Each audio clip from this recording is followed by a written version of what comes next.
2019ஆம் ஆண்டு முதல் கடந்த 6 ஆண்டுகளாக ஒரு தேர்தலில் கூட போட்டியிடாத தமிழகத்தை சேர்ந்த 24 கட்சிகளுக்கு இந்திய தேர்தல் ஆணையம் நோட்டீஸ் அனுப்பியிருக்கிறது. கூடுதல் விவரங்களோடு இணைகிறார் நமது செய்தியாளர் பாஸ்கர். வணக்கம் பாஸ்கர். தமிழகத்தில் எந்தெந்த கட்சிகளுக்கு இந்த நோட்டீஸ் ஆனது வழங்கப்பட்டிருக்கிறது, அதில் என்ன குறிப்பிடப்பட்டிருக்கிறது, முழு விவரங்கள்?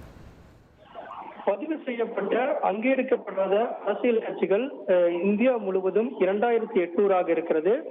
அதில் 345 கட்சிகளுக்கு நோட்டீஸ் அனுப்பப்பட்டது. அதுல தமிழகத்தைச் சேர்ந்த 24 கட்சிகளும் அடங்கும். காரணம் என்னவென்றால், கடந்த 6 ஆண்டுகளாக ஒரு தேர்தலில் கூட போட்டியிடாத கட்சிகளை பட்டியலிருந்து நீக்கம் செய்வதற்குண்டான நடவடிக்கையை தேர்தல் ஆணையம் தொடங்கி இருக்கிறது. அதன் காரணமாகத்தான் இந்த 24 கட்சிகளுக்கு நோட்டீஸ் அனுப்பப்பட்டிருக்கிறது. இந்த கட்சிகள் பல்வேறு சலுகைகளை அனுபவித்து வருகிறார்கள், தேர்தல் நேரத்திலும் சரி, தேர்தல் அல்லாத நேரத்திலும் சரி. இதன் காரணமாகத்தான் உங்களை பட்டியலிருந்து ஏன் நீக்கக்கூடாது என்பது தொடர்பான கேள்வியை அடங்கிய நோட்டீஸாக அது அனுப்பப்பட்டிருக்கிறது அரசியல் கட்சிகளுக்கு. காரணம் என்னவென்றால், அரசியல் கட்சியினுடைய அலுவலகங்கள் எங்கு இருக்கிறது, அரசியல் கட்சியினுடைய செயல்பாடுகள் இவற்றையெல்லாம் கண்காணிக்க முடியாத நிலைதான் தேர்தல் ஆணையத்துக்கு இருக்கிறது. இதன் காரணமாகத்தான் 145 கட்சிகளும் முதலாவதாக அடையாளம் காணப்பட்டு தமிழகத்தைச் சேர்ந்த 24 கட்சிகளுக்கு அந்த நோட்டீஸ் அனுப்பப்பட்டிருக்கிறது.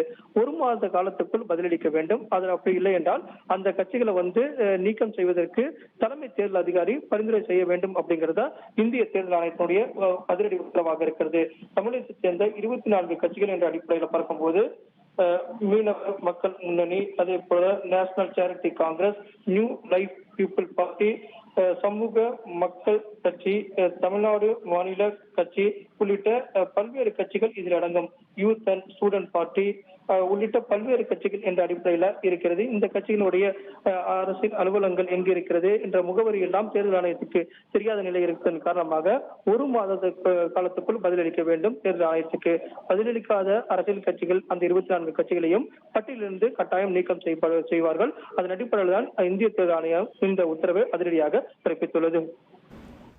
உங்கள் விவரங்களுக்கு நன்றி பாஸ்கர்.